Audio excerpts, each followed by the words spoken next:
Leitura da Bíblia em um ano, dia 137. Hoje leremos 2 Samuel, capítulos 1 e 2, Salmo 136 e Efésios, capítulos 3 e 4. 2 Samuel 1. Depois da morte de Saul, voltando Davi da derrota dos amalequitas e estando já 2 dias em Ziclag, sucedeu ao terceiro dia aparecer do arraial de Saul um homem com vestes rotas e terra sobre a cabeça. E chegando ele a Davi, inclinou-se, lançando-se em terra. Perguntou-lhe Davi: "De vens?" Ele respondeu: "Fugi do arraial de Israel." Disse-lhe Davi: "Como foi lá isso? Conta-mo." Ele lhe respondeu: "O povo fugiu da batalha e muitos caíram e morreram, bem como Saul e Jonatas seu filho." Disse Davi ao moço que lhe dava as novas: "Como sabes tu que Saul e Jonatas seu filho são mortos?" Então disse o moço portador das notícias: "Cheguei por acaso à montanha de Gilboa, e eis que Saul estava apoiado sobre a sua lança, e os carros e a cavalaria apertavam com ele. Olhando ele para trás, viu-me e chamou-me. Eu disse: Eis-me aqui." Ele perguntou: "Quem és tu?" Eu respondi: "Sou Amalequita." Então me disse: "Arremete sobre mim e mata-me, pois me sinto vencido de cãibra, mas o tino se acha ainda todo em mim." Arremessei-me, pois, sobre ele e o matei, porque sabia eu que ele não viveria depois de ter caído. Tomei-lhe a coroa que trazia na cabeça e o bracelete e os trouxe aqui ao meu senhor. Então apanhou Davi as suas próprias vestes e as rasgou, e assim fizeram todos os homens que estavam com ele. Prantearam, choraram e jejuaram até a tarde por Saul e por Jonatas seu filho, e pelo povo do Senhor, e pela casa de Israel, porque tinham caído à espada. Então perguntou Davi ao moço portador das notícias: "De onde és tu?" Ele respondeu: "Sou filho de um homem estrangeiro, amalequita." Davi lhe disse: "Como não temestes estender a mão para matares o ungido do Senhor?" Então chamou Davi a um dos seus moços e lhe disse: "Vem, lança-te sobre esse homem." Ele o feriu de sorte que morreu. Disse-lhe Davi: "O teu sangue seja sobre a tua cabeça, porque a tua própria boca testificou contra ti, dizendo: Matei o ungido do Senhor." Pranteou Davi a Saul e a Jonatas seu filho com esta lamentação, determinado que fosse ensinado aos filhos de Judá o hino do arco, o qual está escrito no livro dos justos: "A tua glória, ó Israel, foi morta sobre os teus altos. Como caíram os valentes, não o noticieis em Gate, nem o publiqueis nas ruas de Asquelon, para que não se alegrem as filhas dos filisteus, nem saltem de contentamento as filhas dos incircuncisos. Montes de Gilboa, não caia sobre vós nem orvalho, nem chuva, nem haja aí campos que produzam ofertas, pois neles foi profanado o escudo dos valentes, o escudo de Saul, que jamais será ungido com óleo. Sem sangue, os feridos, sem gordura dos valentes. Nunca se recolheu o arco de Jonatas, nem voltou vazia a espada de Saul. Saul e Jonatas, queridos e amáveis, tanto na vida como na morte, não se separaram. Eram mais ligeiros do que as águias, mais fortes do que os leões. Vós, filhas de Israel, chorai por Saul, que vos vestia de rica escarlata, que vos punha sobre os vestidos adornos de ouro. Como caíram os valentes no meio da peleja, Jonatas sobre os montes foi morto. Angustiado estou por ti, meu irmão Jonatas. Tu eras amabilíssimo para comigo. Excepcional era teu amor, ultrapassando o amor de mulheres. Como caíram os valentes e pereceram as armas de guerra. 2 Samuel 2. Depois disso, Consultou Davi ao Senhor, dizendo: Subirei a algumas das cidades de Judá?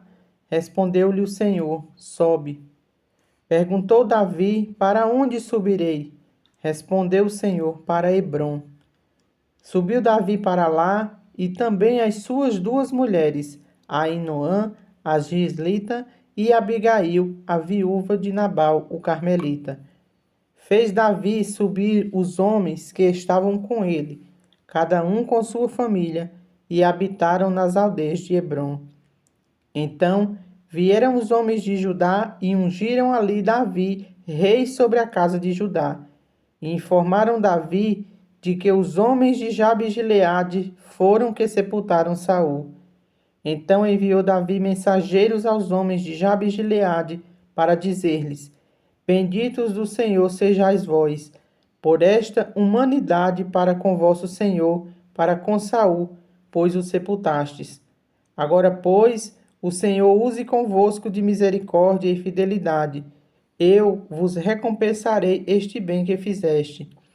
Agora, pois, sejais fortes as vossas mãos, e sede valentes, pois Saul vosso Senhor é morto, e os da casa de Judá me ungiram rei sobre si. Abner, filho de Ner, capitão do exército de Saul, tomou a Isbosete, filho de Saul, e o fez passar a Maanaim, e o constituiu rei sobre Gileade, sobre os Açuritas, sobre Gisril, Efraim, Benjamim e sobre todo Israel. Da idade de 40 anos era Isbosete, filho de Saul, quando começou a reinar sobre Israel, e reinou 2 anos. Somente a casa de Judá seguia a Davi. O tempo que Davi reinou em Hebrom sobre a casa de Judá foram 7 anos e 6 meses.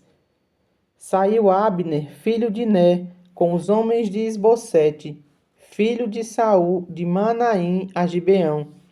Saíram também Joabe, filho de Zeruia, e os homens de Davi, e se encontraram uns com os outros perto do açude de Gibeão. Pararam estes do lado de cá do açude e aqueles do lado de lá. Disse Abner a Joabe: Levantem-se os moços e batam-se diante de nós. Respondeu Joabe: Levantem-se. Então se levantaram e avançaram em igual número, 12 de Benjamim, da parte de Isbosete, filho de Saul, e 12 dos homens de Davi. Cada um lançou mão da cabeça do outro, meteu-lhe a espada no lado, e caíram juntamente, onde se chamou aquele lugar Campo das Espadas, que está junto a Gibeão. Seguiu-se crua peleja naquele dia, porém Abner e os homens de Israel foram derrotados diante dos homens de Davi. Estavam ali os 3 filhos de Zeruia, Joabe, Abissai e Azael. Azael era ligeiro de pés, como gazela selvagem. Azael perseguiu a Abner, e na sua perseguição não se desviou nem para a direita e nem para a esquerda. Então olhou Abner para trás e perguntou: És tu, Azael? Ele respondeu: Eu mesmo. Então lhe disse Abner: Desvia-te para a direita ou para a esquerda. Lança mão de um dos teus moços e toma-lhe a armadura. Porém Azael não quis apartar-se dele. Então Abner tornou a dizer-lhes: Desvia-te de detrás de mim, porque eu de ferir-te e dar contigo em terra. E como me avistaria rosto a rosto com Joabe teu irmão? Porém, recusando ele desviar-se, Abner o feriu no abdômen com a extremidade inferior da lança, que lhe saiu por detrás. Azael caiu e morreu no mesmo lugar. Todos quantos chegavam no lugar em que Azael caíra e morrera, paravam.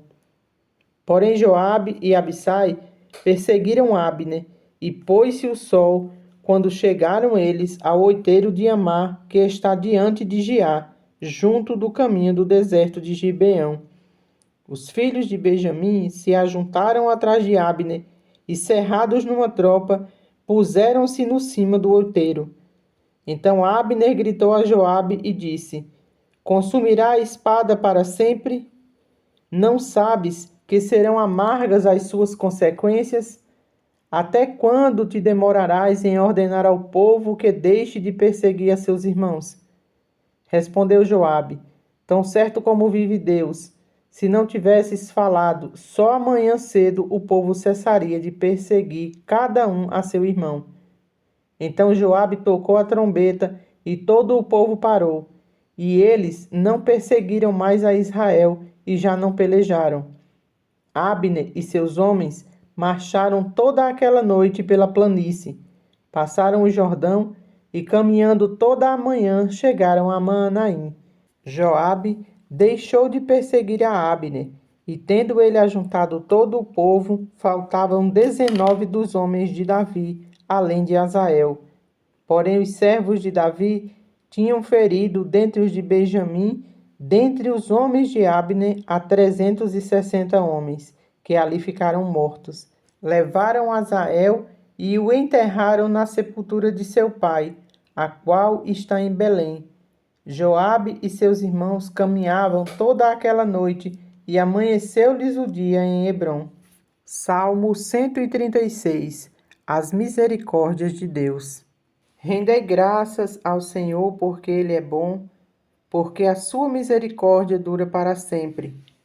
Rendei graças ao Deus dos deuses, porque a sua misericórdia dura para sempre.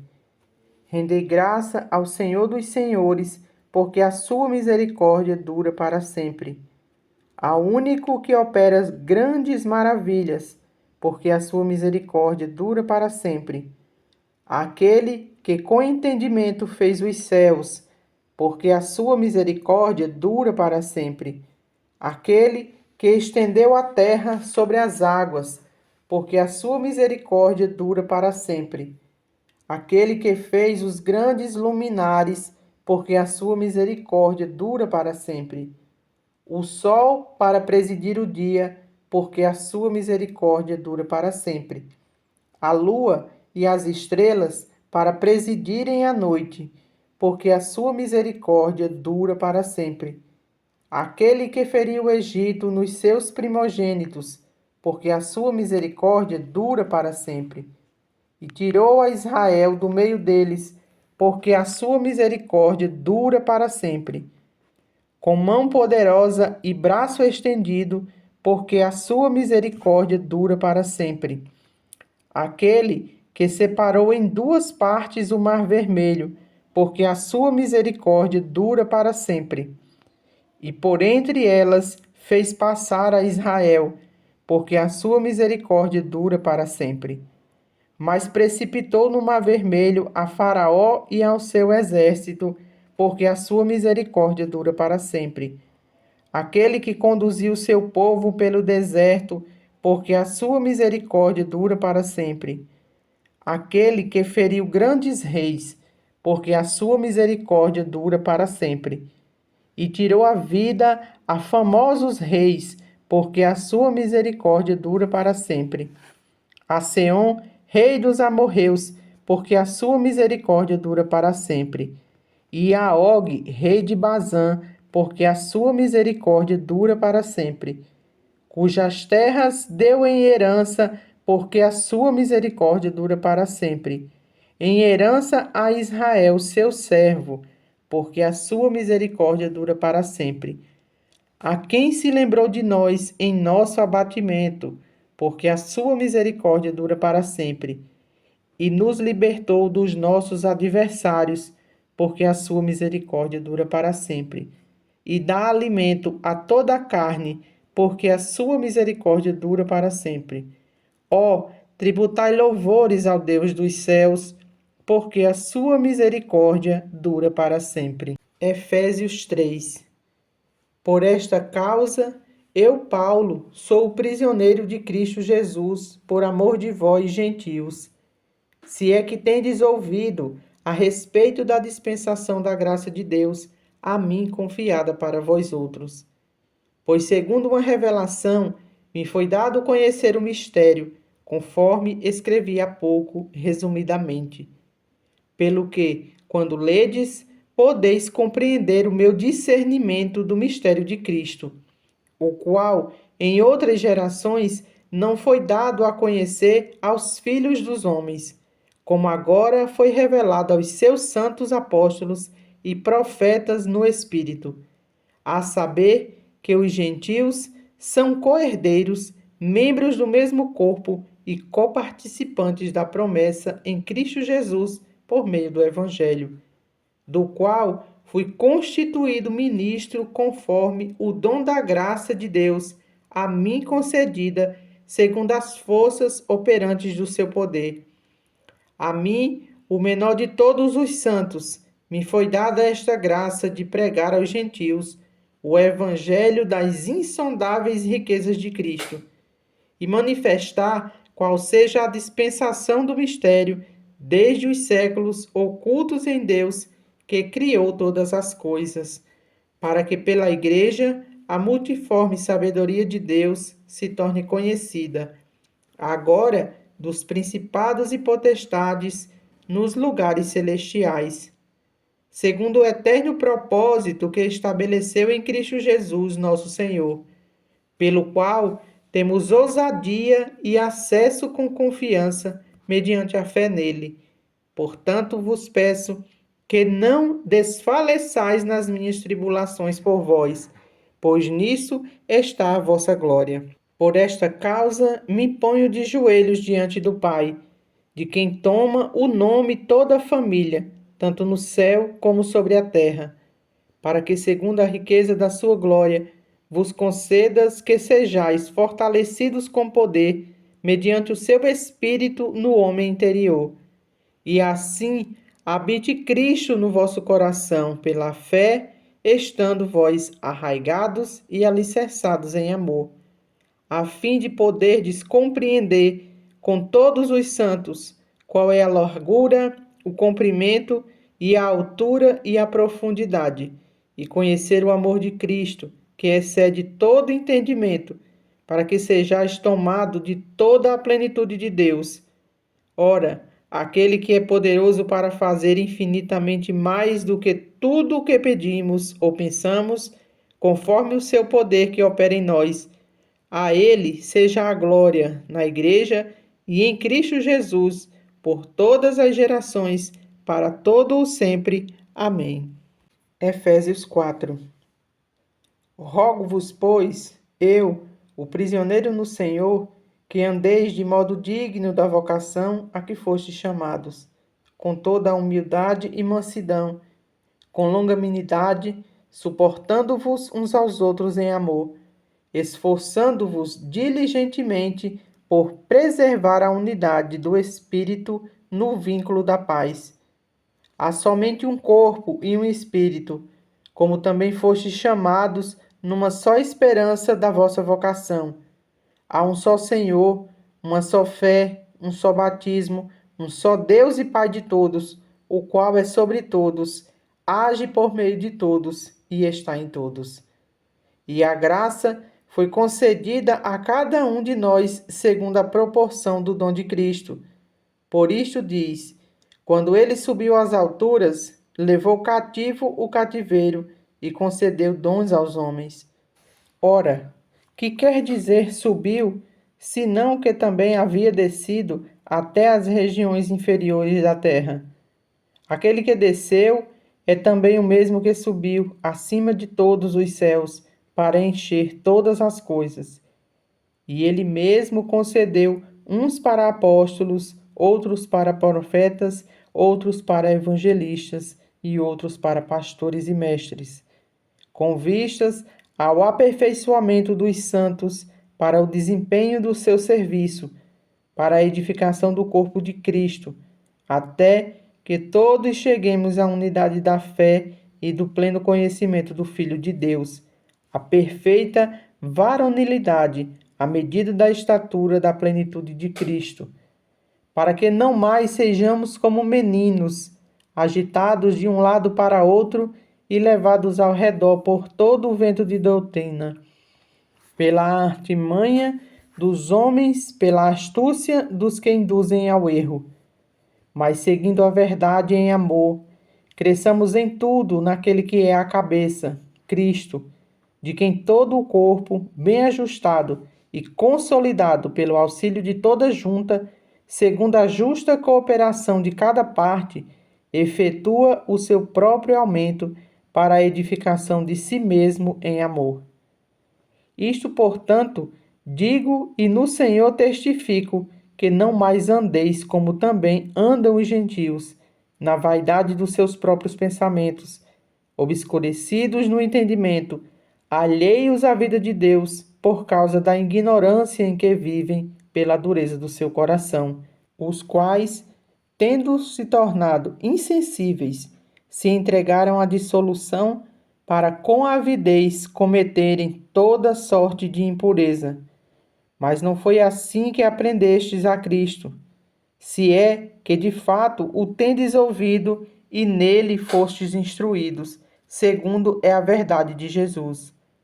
No sentido de que, quanto ao trato passado, vos despojeis do velho homem, que se corrompe segundo as concupiscências do engano, e vos renoveis no espírito do vosso entendimento, e vos revistais de um novo homem, criado segundo Deus, em justiça e retidão, procedentes da verdade. Por isso, deixando a mentira, fale cada um a verdade e com o seu próximo, porque somos membros uns dos outros. Irai-vos e não pequeis. Não se ponha o sol sobre a vossa ira, nem deis lugar ao diabo. Aquele que furtava, não furte mais. Antes, trabalhe, fazendo com as próprias mãos o que é bom, para que tenha com o que acudir ao necessitado. Não saia da vossa boca nenhuma palavra torpe, e sim unicamente a que for boa para a edificação, conforme a necessidade, e assim transmita graça aos que ouvem. E não entristeçais o Espírito de Deus, no qual foste selado para o dia da redenção. Longe de vós toda amargura e cólera e ira e gritaria e blasfêmias e bem assim toda malícia. Antes, sede uns para com os outros benignos, compassivos, perdoando-vos uns aos outros, como também Deus em Cristo vos perdoou.